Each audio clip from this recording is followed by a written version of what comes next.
चिड़ी की काठी, काठी पे घोड़ा, घोड़े की दुम पे तुम्हारा हथौड़ा, दौड़ा दौड़ा दौड़ा घोड़ा दुम दबा के दौड़ा।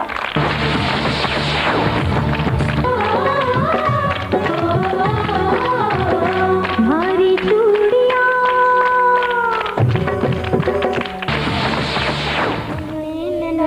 आज भले ही खूब बढ़ेंगे आगे, अरे कैसे कैसे कैसे, शिक्षा संस्कृति निष्ठा आदर कर्म इन्हें अपना कर जीवन में बढ़ते ही जाए। आओ हम सब मिलकर, आओ हम सब मिलकर, आओ हम सब मिलकर सतरंगी कालीन बनाए। नन्हे नन्हे धागे, नन्हे नन्हे धागे, नन्ही दुनिया, नन्ही दुनिया, देखो नन्ही दुनिया। नमस्कार दोस्तों, स्वागत है आपका हमारे इस कार्यक्रम में। और साथ में ही मैं धन्यवाद करना चाहूंगी हमारे नन्हे मुन्ने दोस्तों का, जिन्होंने हमारे इस कार्यक्रम के इतने सुंदर से गीत के साथ शुरुआत की है। और आज हमारे साथ हमारे स्टूडियो में हैं डॉक्टर कैलाश शर्मा। नमस्ते अंकल, आप पीएनबी में मैनेजर हैं, साथ में ही आप नाट्य कला एक संस्था है वहाँ के सचिव भी हैं, और आपको बहुत सारे सम्मान भी मिले हैं। तो आज हमारे इस कार्यक्रम का विषय रहेगा नाट्य कला और नाटक। तो आप सभी नाटकों में पार्टिसिपेट करते हैं, नाटक पढ़ते हैं, देखते हैं? तो आप सबको कैसा लगता है नाटक पढ़ना, देखना? अच्छा। ओके, तो कार्यक्रम की शुरुआत में मैं अंकल आपसे पूछना चाहूंगी कि जो नाट्य कला है, नाट्य संस्कृति है, नाटक हम बच्चों के लिए, हम बच्चों के ओवरऑल डेवलपमेंट के लिए, संपूर्ण विकास के लिए किस तरह सहायक होते हैं?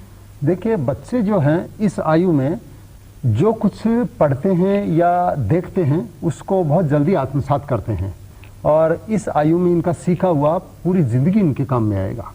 तो नाटक के माध्यम से ये बच्चे टीम भावना सीख सकते हैं, और जैसे डायलॉग याद करते हैं तो इनकी स्मरण शक्ति भी तेज हो सकती है। नाटक में जाति धर्म वर्ग संप्रदाय ये कुछ भी नहीं होता है जी। उसका केवल मात्र एक उद्देश्य होता है कि हमारा शो सफल रहे। तो बच्चे जब इस उम्र में नाटकों में काम करेंगे तो उनमें ये गुण स्वतः ही पैदा होंगे, और उनकी स्मरण शक्ति भी बढ़ेगी, टीम भावना जागृत होगी उनमें, और ये आगे तक बढ़ेंगे, डिसीजन मेकिंग इनमें आएगी। जी, मतलब हम बच्चों के लिए नाटक बहुत सी चीजों को लेकर आता है, कॉन्फिडेंस, टीम वर्क, ये सब कुछ हम नाटकों से सीखते हैं हम लोग। ओके, तो आप लोगों ने अपने अपने इंडिविजुअल लेवल्स पे कई बार नाटकों में पार्ट किया है, तो आपको ये चीजें सीखने को मिली होंगी। ओके, तो मैं आप लोगों से ये जानना चाहूंगी, क्योंकि आप लोग भादवा गांव से आए हैं, वहाँ का शिक्षा स्तर आपको कैसा लगता है, वहाँ के एजुकेशन लेवल आपको कैसा लगता है? आप जयपुर आते हो तो आपको कैसा लगता है? ये सब चीजें मैं आपसे जानना चाहूंगी। कौन बताएगा मुझे यहाँ पे?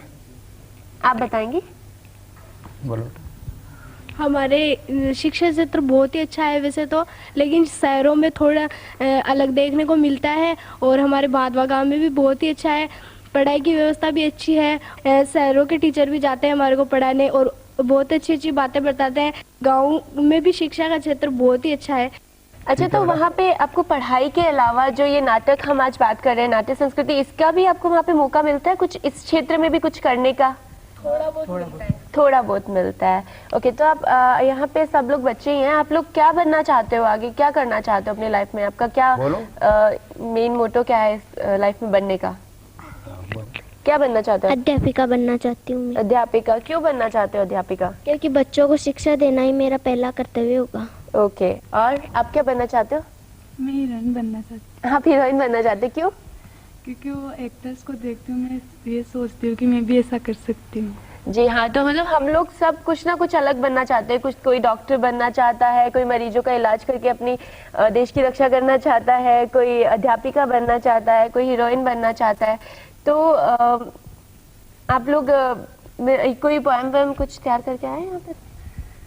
Twinkle twinkle little star, how I wonder what you are, up above the world high like a diamond in the sky. Very good. बहुत से बच्चे ऐसे होते हैं जिनमें रुचि होती है इस क्षेत्र में, वो हम लोग इस रुचि को कैसे उजागर कर सकते हैं? देखिए, ऐसा होता है कि कई बार बच्चों में प्रतिभा तो होती है, लेकिन उनको अवसर नहीं मिलता, इसलिए वो उसको आगे बढ़ा नहीं सकते, वो वहीं रह जाते हैं। तो सही में तो यह है कि अच्छे मार्गदर्शन की जरूरत है उनको, और इसके लिए जो स्कूलों में हैं, गुरुजन हैं या अभिभावक हैं, खासतौर से स्कूलों में अध्यापक लोग उनकी मदद कर सकते हैं। अगर कोई सांस्कृतिक कार्यक्रम होते हैं या नाटक के कार्यक्रम होते हैं तो उनको उसमें सहभागिता करने का अवसर वो दे सकते हैं। कुछ मंच हैं, जैसे जयपुर में भी रविंद्र मंच है या जवाहर कला केंद्र है, या और कुछ स्वैच्छिक संस्थाएं हैं, उनके कार्यक्रम होते हैं, सांस्कृतिक कार्यक्रम या नाटक के कार्यक्रम, नाट्य प्रशिक्षण शिविर होते हैं, उनके बारे में उन बच्चों को बताया जाए तो वो बच्चे ज्यादा बेहतर काम कर सकते हैं और उनकी अपनी जो भावनाएं हैं उनको उजागर कर सकते हैं। गांव के लोगों में भी स्वैच्छिक मंडलियां होती हैं, रामलीला वगैरह में गांव के लोग ही एक साथ सभी पात्र वो निभाते थे और बच्चे भी उसमें काम करते थे। ये बच्चे लोग देख करके और आगे बढ़ने की प्रेरणा ले सकते हैं और इनको मौका मिल सकता है। जी बिल्कुल। अच्छा, तो हम लोग बहुत सारे नाटक देखते हैं और पढ़ते हैं तो हमें उनसे बहुत कुछ सीखने को मिलता है। आप लोगों से मैं पूछना चाहूंगी, आपको बाल विवाह के बारे में कुछ पता है? छोटी उम्र में शादी करना ये बाल विवाह कहलाता है। जी बिल्कुल, जो एक शादी की उम्र होती है उस उम्र से पहले किसी की शादी कर देना बाल विवाह होता है। हम इसे बुरा क्यों कहते हैं, इसे हम कृत्य क्यों कहते हैं? क्योंकि इससे ना बच्चों के मानसिक विकास में बाधा आती है, उनके मस्तिष्क पूरी तरह से विकसित नहीं हो पाता और उससे पहले अगर उनकी शादी हो जाए तो अपने सही ढंग से फैसला करना सब समझ नहीं पाते अपना। जी, और इससे उनका शारीरिक, मानसिक, सामाजिक एवं आध्यात्मिक विकास रुक जाता है। जी बिल्कुल, केवल मानसिक विकास नहीं रुकता, पूरी तरह से उनका विकास रुक जाता है। और क्या बुरी चीज है इसमें? और बताओ कोई बाल विवाह में और क्या बुरी चीज?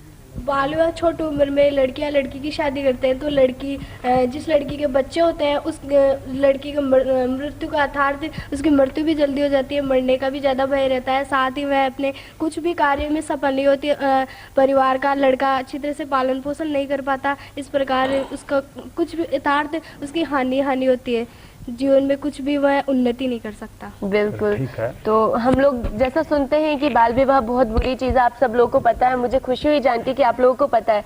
तो गांव में आप लोगों ने भी कभी देखा है किसी के छोटे बच्चे की शादी होती है, कोई बाल विवाह देखा है आप लोगों ने? हाँ। ओके, तो अगर आपके साथ कभी ऐसी सिचुएशन आती है तो आप क्या करेंगे? हम मना करेंगे। आप डट के उसका सामना करोगे और मना करोगे? हाँ, और उसको रोकने की कोशिश करेंगे।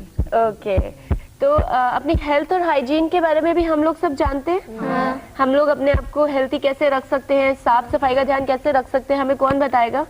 बोलो। हमें रोजाना सुबह ब्रश करना चाहिए, हमेशा नहाना चाहिए और हमेशा कपड़े साफ सुथरे पहनने चाहिए और स्वच्छ रहना चाहिए, अपने घर को सफाई रखनी चाहिए और आसपास नालियां वगैरह गंदी ना हो, हमेशा उनका ध्यान रखिए, ध्यान रखना चाहिए और शरीर स्वस्थ रखने के लिए व्यायाम करना चाहिए और हरी सब्जियों का सेवन करना चाहिए। जी बिल्कुल, हमें अपनी साफ सफाई का पूरा ध्यान रखना चाहिए, साफ सुथरे कपड़े पहनने चाहिए, ढका हुआ पानी पीना चाहिए, नेल्स साफ रखने चाहिए, रोज नहाना चाहिए, रोज ब्रश करना चाहिए और अपने आसपास की सारी चीजें साफ हो इसका ध्यान रखना चाहिए। और अगर हम ऐसा करेंगे तो हम बिल्कुल तंदुरुस्त रहेंगे और हमें कोई भी बीमारी नहीं होगी। आपके जो भी क्वेश्चन है आप पूछे नाटक के संबंध। हाँ बोलो, पूछो। सर, नाट्य शास्त्र क्या होता है? नाटक की भाषा को जानने के लिए और आगे बढ़ने के लिए, समझने के लिए ये एक व्याकरण की जरूरत थी।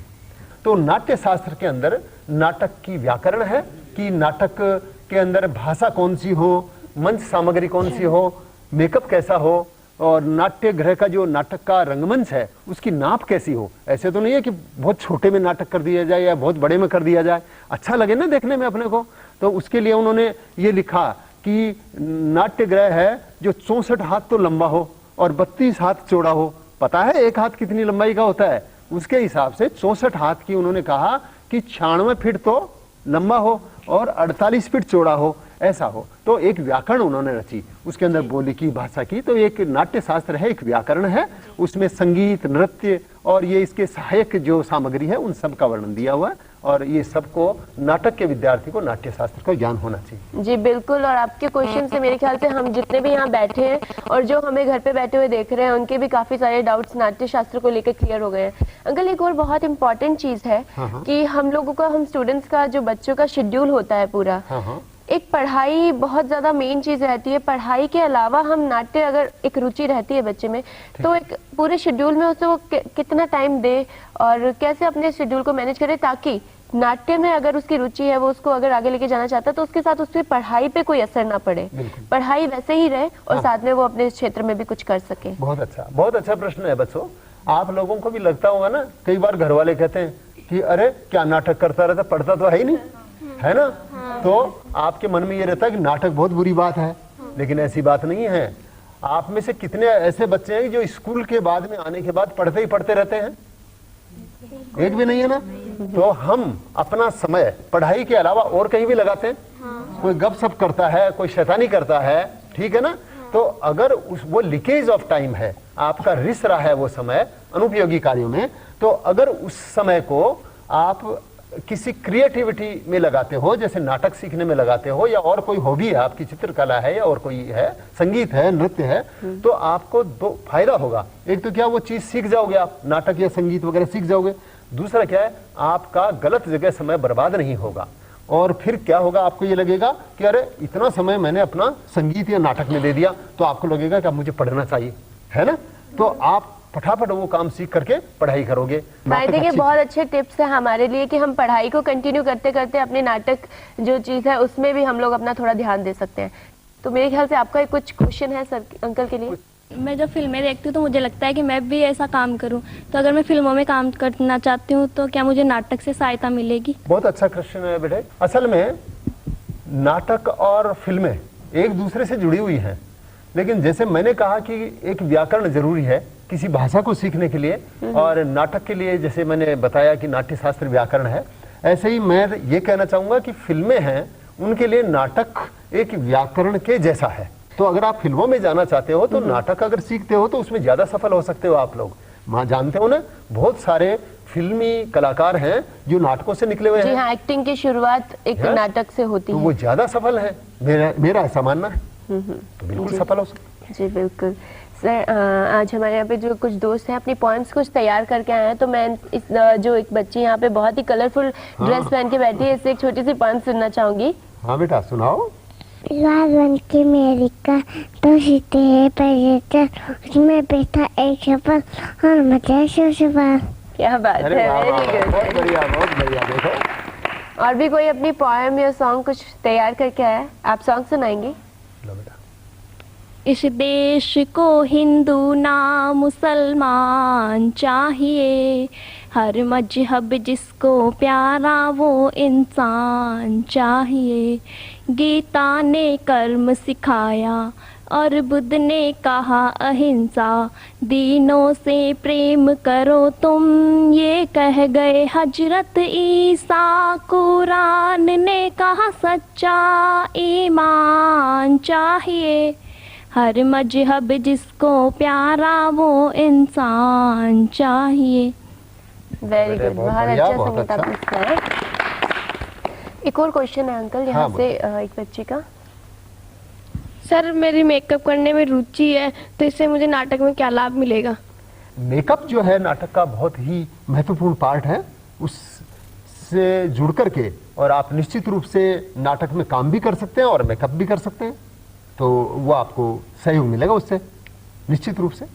जी बिल्कुल, मेकअप अगर आपको इंटरेस्ट है तो आप इस फील्ड में भी बहुत अच्छा कुछ कर सकते हो। सर एक छोटा सा और डाउट है कि बच्चे अपना बैंक में अकाउंट खुलवा सकते हैं? हाँ बिल्कुल खुलवा सकते हैं। और उसकी कोई एज लिमिट होती है? कुछ एज लिमिट प्रोसीजर क्या होता है उसका? उसका प्रोसीजर ये है कि 10 वर्ष या उससे ऊपर का बच्चा है जी, 18 साल का तो मेजर हो जाता है, उससे 10 वर्ष का भी बच्चा है वो अपने स्वयं के नाम से खाता खुलवा सकता है और उसका लेन देन स्वयं कर सकता है, जमा करवा सकता है, पैसे निकलवा सकता है। ओके, तो मतलब हम लोग का भी एक खाता हो सकता है अब। तो मैं तो जाके खुलवाने वाली हूँ, आप लोग भी खुलवा लीजिएगा। तो नाटक और नाट्य शास्त्र ये जो कला है, ये बच्चों के पर्सनालिटी डेवलपमेंट में इसका क्या सहयोग है? पर्सनालिटी डेवलपमेंट, बच्चे लोग जानते हो पर्सनालिटी, व्यक्तित्व को पर्सनालिटी कहते हैं। तो हर आदमी में अपना अपना व्यक्तित्व होता है और उसको निखारा भी जा सकता है। कोई आदमी देखने में अपने को बहुत अच्छा लगता है और उससे हम तुरंत प्रभावित हो जाते हैं, ठीक है ना? तो उसको विकास नाटकों के माध्यम से किया जा सकता है, क्योंकि नाटकों की वजह से, नाटकों में काम करने से एक तो झिझक खुलती है हमारी, एक बोलने की क्षमता हमारी बढ़ती है और अनजाने से गुमसुम से नहीं बैठे रहते हम, क्योंकि नाटक करते हैं तो बिल्कुल एक साथ मिलकर के शो करते हैं अपन उसका, ठीक है ना? नाटक में एक्सप्रेशन आते हैं, नाटक में काम करने से हाव भाव आते हैं, ठीक है ना। और हाव भाव ही एक ऐसी चीज है जो पर्सनैलिटी को डेवलप करती है अपने को। तो आप कहीं नौकरी लगते हैं या इंटरव्यू में जाते हैं, वहां अगर आपने नाटक में काम किया हुआ होता है तो आपके हाव भाव एक्सप्रेशन ठीक तरह से आप उसका जवाब दे सकते हैं, है ना। एक तो सीधा सीधा खड़ा होकर जवाब दो, ऐसे ही चुपचाप, और एक आप उसी को हाथों को के इशारे से, ऐसे करके आंखों के इशारे से आप देते हो, तो वो आपके पर्सनैलिटी को डेवलप करती है और ये नाटकों से ही विकसित। जी हाँ, मुझे लगता है पर्सनैलिटी डेवलपमेंट में हम लोग मेन चीज हमारी रहती है कॉन्फिडेंस। बिल्कुल। और वो हमें नाटकों से आता है, और डिसीजन मेकिंग, डिसीजन लेना, वो हमें नाटकों से तो पता चलता है। तो ओवरऑल पर्सनैलिटी डेवलपमेंट में नाटकों का बहुत ही बड़ा हाथ रहता है। तो आपको पता है सबको होली आने वाली है। आने वाली है होली, और साथ में कुछ और भी एग्जाम्स भी आने वाले हैं। तो आप लोग अपने आप को कैसे प्रिपेयर कर रहे हो, होली कैसे मनाएंगे आप लोग, और साथ साथ में पढ़ाई भी करनी है, तो वो चीज आप मुझे कौन बताएगा कि आप पढ़ाई को और होली को दोनों को कैसे साथ साथ में लेके चलोगे? देखिए, होली और एग्जाम्स साथ साथ आने, तो मैं यही कहना चाहूँगा कि हमारे एग्जाम्स पास में है, और खासकर 8th और 10th बोर्ड के एग्जाम्स पास में है। तो मैं तो उन्हें यही कहूँगा कि अपना ज़्यादा कीमती से कीमती समय ज़्यादा बर्बाद ना करके सेल्फ स्टडी पर ध्यान दें, और पढ़ाई ज़्यादा से ज़्यादा पढ़ाई करें और अच्छे अंक प्राप्त करें। बिल्कुल, होली भी मनाइए और पढ़ाई भी कीजिए। होली शायद एक ही दिन का त्योहार है, तो हम एक दिन में पूरी मस्ती करके होली का मजा उठा सकते हैं, और साथ में सेल्फ स्टडी करके और अपनी पढ़ाई को होली के बाद पूरा कंसंट्रेशन पढ़ाई पे होना चाहिए। तो हम इस तरह एग्जाम्स में भी अच्छे मार्क्स लेकर आएंगे। ठीक है, तो सब लोग होली एंजॉय करेंगे। और होली एंजॉय करेंगे, लेकिन इस तरीके से नहीं करेंगे कि ताकि दूसरों को परेशानी हो, है ना। होली कैसा त्योहार है जब हम कहते हैं कि बुरा ना मानो होली है, लेकिन हमें होली इस तरीके से खेलनी चाहिए कि ठीक है, हम एंजॉय करें, दूसरे भी एंजॉय करें, लेकिन किसी को उससे तकलीफ ना हो। और हमें हमेशा अच्छे रंग यूज करने चाहिए। रंगों को हमेशा जब हम खरीदने जाते हैं ना, तो देख समझ के हमें लेने चाहिए, ताकि क्योंकि बहुत सारे केमिकल्स रंगों में मिले हुए आते हैं जो स्किन को बहुत ज़्यादा नुकसान पहुंचाते हैं। तो हम जब भी रंग खरीदने चाहें तो इस चीज़ का ध्यान रखें कि रंग सही होने चाहिए और अच्छे होने चाहिए। एक तो होली का त्योहार है जी, और नाटक की बात भी कही है कि भाई टीम होना होती है नाटक में। तो नाटक एक बस की तरह होता है कि बस के यात्री उसमें बैठे हैं, और हमारा सबका उद्देश्य ये होता है कि हम अपनी मंजिल पर पहुंच जाएं। चाहे आपस में मन मुटाव हो, चाहे बाधाएं आए, चाहे डीजल खत्म हो जाए, तो उसमें तो यही रहेगा कि ये हमारी बस चलती रहे और हम पहुंच जाएं। तो होली में हम चलिए गाँव की होली आपको दिखाते हैं। बड़े बड़े सरते बड़ी की मोटर चाली धुंधू, बिना टिकट कुण बोल दियो मैं बार बार खुचू, कनब चढ़ाया कान पर कंडक्टर बोले रे टिकट टिकट टिकट बीननी 6-7 छोरा के 5 बरस को छोरो पणवा टिकट को न ले, कंडक्टर के आधो टिकट ले ले भाभी टिकट टिकट टिकट। भाभी बोली देवर मारा 3 बरस को छोरो, खा पी कर मुस्टंड रहियो लागे 5 को, आधो टिकट था नहीं को कहिया दे दियो मैं टिकट टिकट टिकट।